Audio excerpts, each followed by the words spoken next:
Hello everybody. Well, 2024 is over. Today we say goodbye to another fun year of fishing and another great year for this channel. As a matter of fact, the channel itself is really what I'd like to focus on today. I just want to go over a few numbers and a few observations that I've made over the course of the year, just to give you guys an idea of how we're doing and to get your feedback on a few things as well.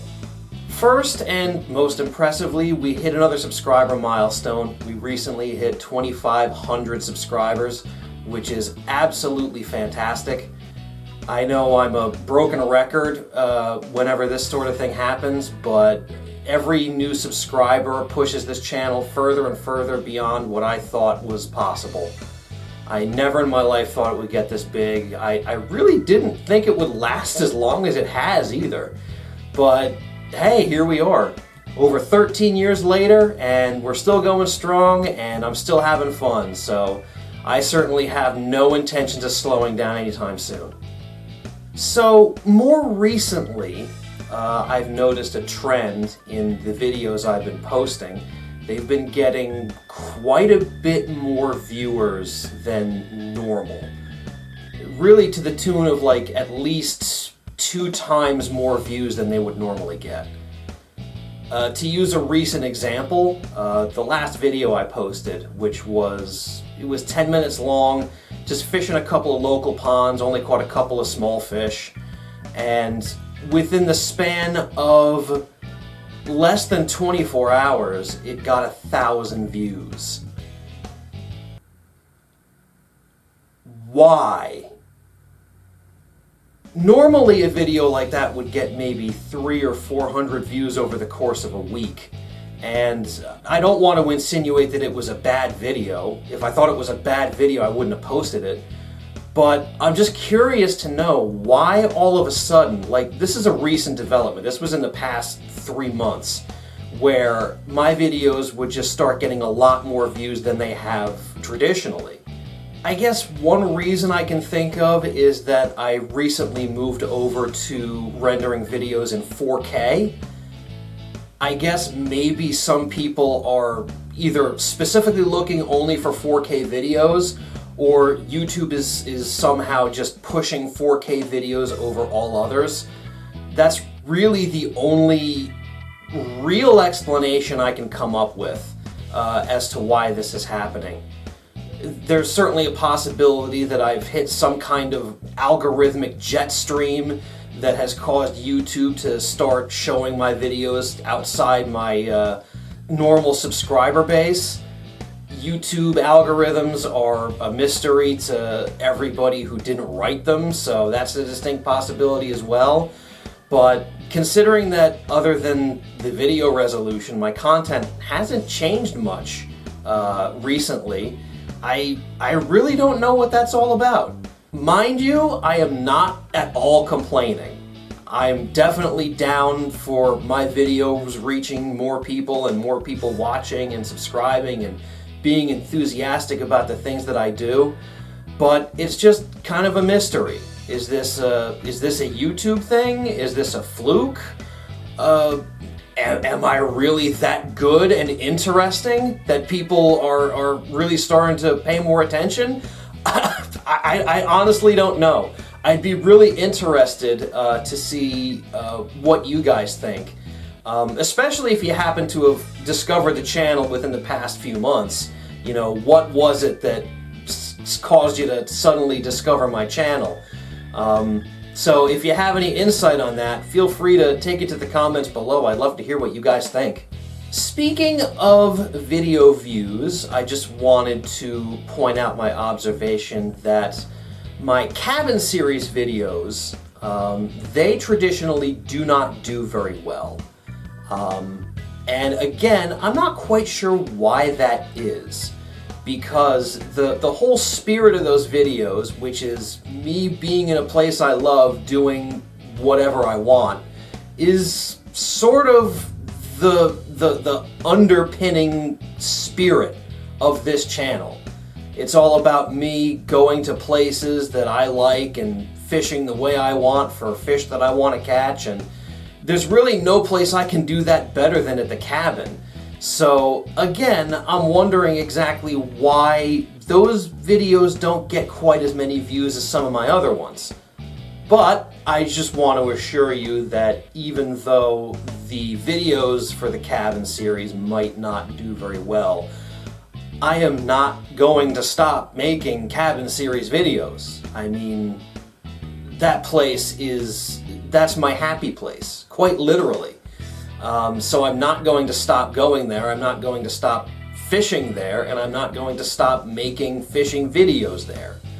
So if you guys know why those videos aren't doing very well, let me know, and if there's a few things I can tweak to make them a little bit more interesting, I'll certainly consider doing that. But if you're of the mindset that you think the cabin series videos are a waste and they're not worth posting, I have some terrible news. You can look forward to many more of those in the future. So those were just some of the big observations that I've made over the course of the year. Overall, I think the channel is doing fantastic. I love the fact that people are watching, I love that people are commenting, and that I'm engaging with a lot of you. I'm even meeting quite a few of you out on the water these days. So if you see some fat guy with a GoPro on his head fishing on the side of a pond, do not feel intimidated. Come over, say hi, we'll talk fishing, we'll have a great time. It's one of the things I really enjoy about this channel is putting faces to the usernames. So by all means, say hi. It's always going to be welcome. I'm never going to turn anybody away. So let's talk about what 2025 holds for the channel. I do have some soft goals in mind. Soft goals meaning it's something that I'm going to try to accomplish, but if I don't, I'm not going to beat myself up over it. I'm going to try to continue the trend of putting out over 50 videos per year. I think that's pretty doable. I think I've hit that mark almost every year for the past several years. So I think continuing that trend would be a good amount of productivity. But it also is not going to put a strain on me in terms of the time spent making content. That's something that I can definitely fit into my schedule comfortably, so I'm going to shoot for that number. Also, I did bring the kayak back from the cabin. It is in my garage right now. So I'm hoping to be able to shoot at least a couple kayak videos next year. Specifically, I want to take the kayak out on the Raritan River, because the one video I did fishing with Luke in his canoe, where I tied into a couple of really nice smallmouths, I'd love to be able to replicate that. And I think, if I'm going to be going solo, definitely the kayak is the way to be able to do that. So definitely look for the Blue Beast on the water again in the coming year. I think I'd really like to do that. And as for a specific goal, this is actually a goal I had this year, but it kind of fell by the wayside.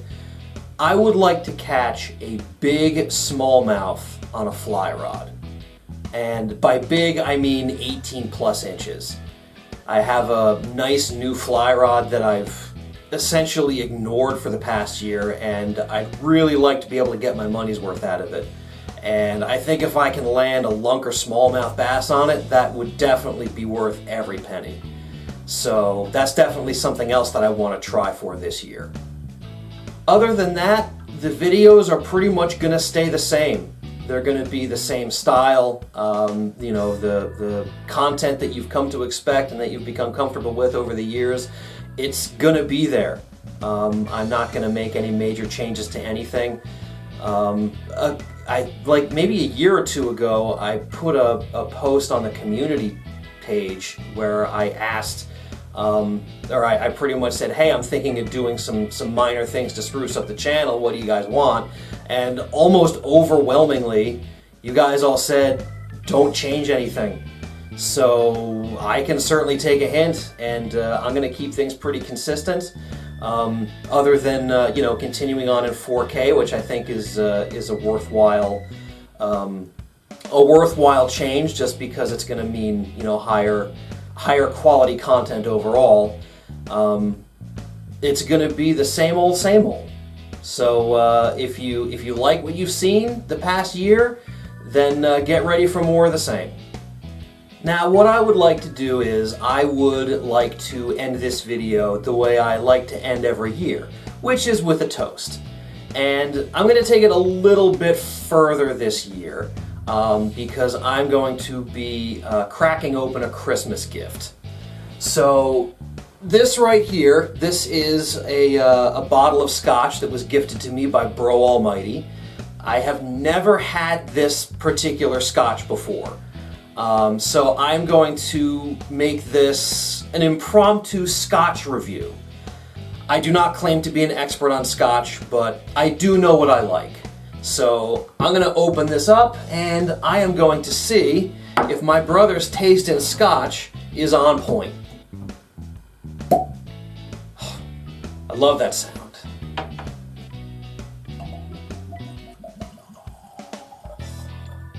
There we go. Okay. So this is Glenmorangie Speyside 12-year single malt. I do like the Speyside. All right. Nice golden color. Okay, it doesn't have like a really pungent alcohol smell. It's only 80 proof, so it's probably not going to be that harsh. It smells nice. Little bit of fruitiness in there, actually. All right. Cheers.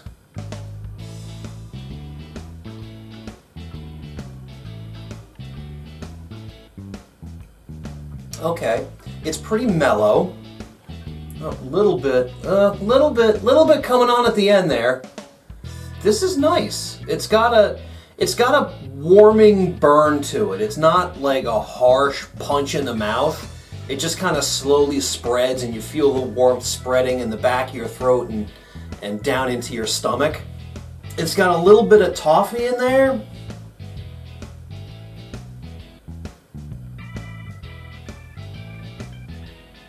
Yeah, this is pretty solid. This is a really nice scotch. It's not like a really complex flavor. It's just pretty smooth and easy to drink. And that's really how I like my scotch. It's a little bit spicy. You know, it numbs the sides of the tongue a little bit, but it's really not harsh at all. So yeah, I'm definitely going to enjoy this. This is a fantastic addition to my liquor cabinet. So big thanks to Bro Almighty for hooking me up with this. And in closing, I would just like to say thank you all so much for joining me over the past year. It has been another fantastic year. I still absolutely love doing this channel, and you guys can look forward to a lot more in 2025. So, Happy New Year, everybody, and I will see you on the next adventure.